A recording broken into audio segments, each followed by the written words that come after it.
ఈరోజు తేదీ చూసుకున్నట్లయితే మార్చి 6వ తారీఖు 2026 అండి. ఈ వీడియోలో వచ్చేసి 3-4 అప్డేట్స్ అయితే ఉన్నాయన్నమాట. చివరి వరకు చూడండి, అర్థమవుతుంది. మొదటిసారి ఛానల్ వస్తే తప్పకుండా సబ్స్క్రైబ్ చేసుకొని చూస్తున్నారు కానీ లైక్ చేయడం మర్చిపోతున్నాం. అట్లా లైక్ చేయడం అయితే వెళ్ళిపోదామండి.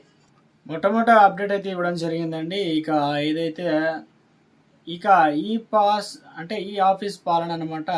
సో ఇందులో వచ్చేసి రాష్ట్రంలో ప్రభుత్వ కార్యాలయాల్లో ఇకపైన పరిపాలన అంతా 100% ఆన్లైన్లో ఫైల్ మేనేజ్మెంట్ సిస్టమ్ ద్వారానే కొనసాగుతుందన్నమాట. ఇక నుంచి ఎందుకంటే ఈ నెల 15 నుంచి OFMS విధానంలోకి పూర్తి స్థాయిలో కార్యకలాపాలు ప్రారంభించాలని ఆర్థిక శాఖ స్పష్టం చేసింది. మాన్యువల్గా పద్ధతిలో వచ్చే ఫైళ్లను ఎట్టి పరిస్థితుల్లోనూ ఆమోదించమని చెప్పేసి తేల్చి చెప్పింది. ఈ మేరకు రాష్ట్ర ఆర్థిక శాఖ ప్రత్యేక కార్యదర్శి రాయ్ రవి అన్ని శాఖలకు మెమోలు కూడా జారీ చేశారు. కాబట్టి రాష్ట్ర ప్రభుత్వ ప్రధాన కార్యదర్శి కార్యాలయంలో ఇప్పటికే ఈ విధానాన్ని అమలు చేస్తుండగా ఆర్థిక శాఖ కూడా యుద్ధ ప్రాతిపదికన అమలుకు చర్యలు తీసుకోవడం జరిగిందనమాట. ప్రతి ఉద్యోగి ప్రత్యేక లాగిన్ ఉంటుంది.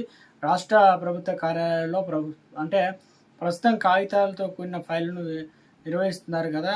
అలా కాకుండా రాష్ట్ర కార్యాలయంలో వీటిని డిజిటల్ ప్లాట్ఫామ్లోకి తీసుకొచ్చినప్పటికీ ఆర్జీలతో కూడిన వాటిని కాగితాలు నిర్వహిస్తున్నారు. కానీ ఇకపైన కాగితాలతో కూడిన ఫైళ్లకు తప్పనిసరిగా స్వస్తి పలకాల్సిన పరిస్థితి ఏర్పడింది. దాదాపు ప్రతి అంశం ఆర్థిక శాఖతో ముడిపడి ఉండడంతో ఫైళ్ల నిర్వహణ ఆన్లైన్ ఫైల్ మేనేజ్మెంట్ విధానానికి మార్పులు చేయాల్సి అయింది.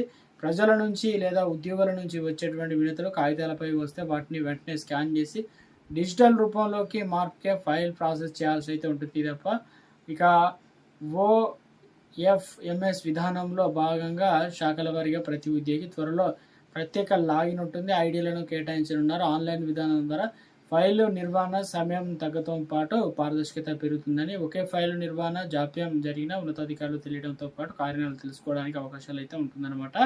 మరో అప్డేట్ అయితే వచ్చిందండి. ఇక్కడ వచ్చేసి భర్త జీతం నుంచి నేరుగా భార్య ఖాతాకు భరణం. సుప్రీంకోర్టు కీలక తీర్పు అయితే ఇచ్చింది. ఏ సందర్భంలో ఏంటంటే కూతురుతో జీవిస్తున్న భార్యకు భరణం చెల్లించాలన్న ఆదేశాలు పాటించని భర్తకు సుప్రీంకోర్టు షాక్ ఇచ్చింది. ప్రతి నెల కూడా జీతం నుంచి 25,000 రూపాయలు నేరుగా భార్య ఖాతాలో జమ చేయాలని మధ్యంతర ఉత్తర్వులు అయితే జారీ చేయడం జరిగింది. అతను 2022 నుంచి భార్య నుంచి విడిగా ఉంటూ ఈ భరణం ఇవ్వడం లేదు. దీంతో ఆమె కోర్టును ఆశ్రయించగా భరణం దాతృత్వం కాదని, భార్య పిల్లల గౌరవంగా జీవించడానికి ఉద్దేశించిన చట్టబద్ధమైన హక్కు అని న్యాయమూర్తి తెలియడం జరిగిందనమాట. మరో అప్డేట్ అయితే ఇచ్చారండి. ఇక్కడ వచ్చేసి ప్రైవేట్ రంగంలో పనిచేసే ఉద్యోగుల భద్రత కోసం పెన్షన్ పథకాన్ని తన తండ్రి కాకా వెంకటస్వామి తీసుకొచ్చారని రాష్ట్ర కార్మిక శాఖ మంత్రి వివేక్ వెంకటస్వామి అయితే తెలియడం జరిగింది. నాంపల్లిలో తెలంగాణ గెజిటెడ్ ఆఫీసర్లు భవనంలో గురువారం మంత్రి వివేక్ వెంకటస్వామి, తెలంగాణ జనసమితి అధ్యక్షుడు ప్రొఫెసర్ కోదండరాం కలిసి తెలంగాణ ప్రైవేటు ఉద్యోగుల సంఘం డైరీని ఆవిష్కరించడం జరిగింది. ఈ సందర్భంగా మంత్రి వివేక్ మాట్లాడుతూ తన తండ్రి స్ఫూర్తితో గిగ్ వర్కర్స్ను కూడా ప్రత్యేక చట్టాన్ని తీసుకొచ్చామని చెప్పే ప్రయత్నం అయితే చేయడం అయితే జరిగిందనమాట. మరో అప్డేట్ అయితే ఇచ్చారండి. ఇక్కడ హోలీ సందర్భంగా మధ్యప్రదేశ్ ప్రభుత్వ ఉద్యోగులు పెన్షనర్లకు సంబంధించి రాష్ట్ర ప్రభుత్వం శుభవార్త అయితే తెలిపిందనమాట. ముఖ్యమంత్రి మోహన్ దాస్ యాదవ్ నేతృత్వంలో ప్రభుత్వం కరువు భత్యం డిఏను 3% పెంచుతూ నిర్ణయం తీసుకోవడం జరిగిందనమాట. ఎందుకంటే ఈ పెంపుతో రాష్ట్రంలో సుమారు 7 లక్షలకు పైగా ఉద్యోగులు, లక్షలాది మంది పెన్షన్లు నేరుగా లాభపడనున్నారన్నమాట. తాజా నిర్ణయంతో డిఏ రేట్ అనేది 55% నుంచి ఒకసారిగా 58% పెరిగిందనమాట. సో ఉద్యోగులకు సంబంధించి గుడ్ న్యూస్ చెప్పే ప్రయత్నం అయితే చేయడం జరిగిందనమాట. సో ఇక ఒక ఉద్యోగ ప్రాథమిక జీతం 50,000 అయితే ఇప్పటివరకు 50% ప్రకారం 27,500 డిఏ అందుకునేవారు ఇప్పుడు 50% అంటే 29,000 రూపాయల డిఏ లభిస్తుంది. అంటే నెలకు 1,500 రూపాయలు అదనంగా వస్తుంది. అదేవిధంగా ప్రాథమిక పెన్షన్ 30,000 ఉన్న పెన్షన్లు డిఆర్ కావచ్చు 16,500 నుంచి 17,400 పెరిగి నెలకు 900 అదనంగా అందుతుంది. ఏడాదికి ఇది గణనీయంగా మొత్తం అవుతుందని చెప్తున్నారు. మొత్తానికి మధ్యప్రదేశ్కి గురిని చెప్పారు. తెలంగాణ రాష్ట్రంలో ఉద్యోగులు కూడా ఎదురు చూస్తున్నారు.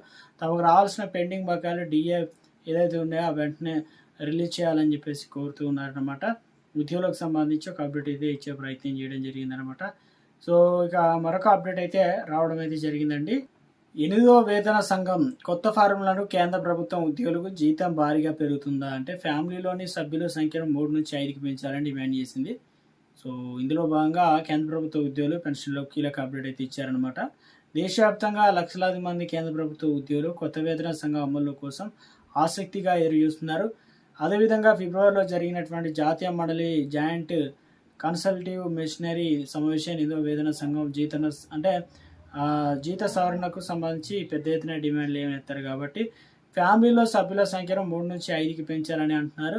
ప్రతి ఫ్యామిలీలో యూనిట్ సంఖ్యను పెంచడం వల్ల 8న సీసీకి ఫిట్మెంట్ ఫ్యాక్టర్ను కూడా భారీగా పెరుగుతుందని కేంద్ర ప్రభుత్వ ఉద్యోగులకు కీలక పెన్షన్ సంస్థలు అయితే భావిస్తున్నారు. ఒకవేళ కేంద్ర ప్రభుత్వం కార్మిక సంఘాల డిమాండ్ అంగీకరిస్తే 8వ సిపిసికి ఫిట్మెంట్ ఫ్యాక్టర్ 3 కన్నా ఎక్కువగా ఉండవచ్చు అని చెప్తున్నారు. దీనివల్ల జీతంపై ప్రభావం అయితే ఉండబోతున్నారంటూ అప్డేట్స్ అయితే ఇవ్వడం అయితే జరిగిందనమాట. ఎంత మొత్తంలో పెరుగుతుంది, మొత్తానికి అయితే పెరగబోతున్నట్లు ఒక అప్డేట్ అయితే ఇవ్వడం జరిగిందండి.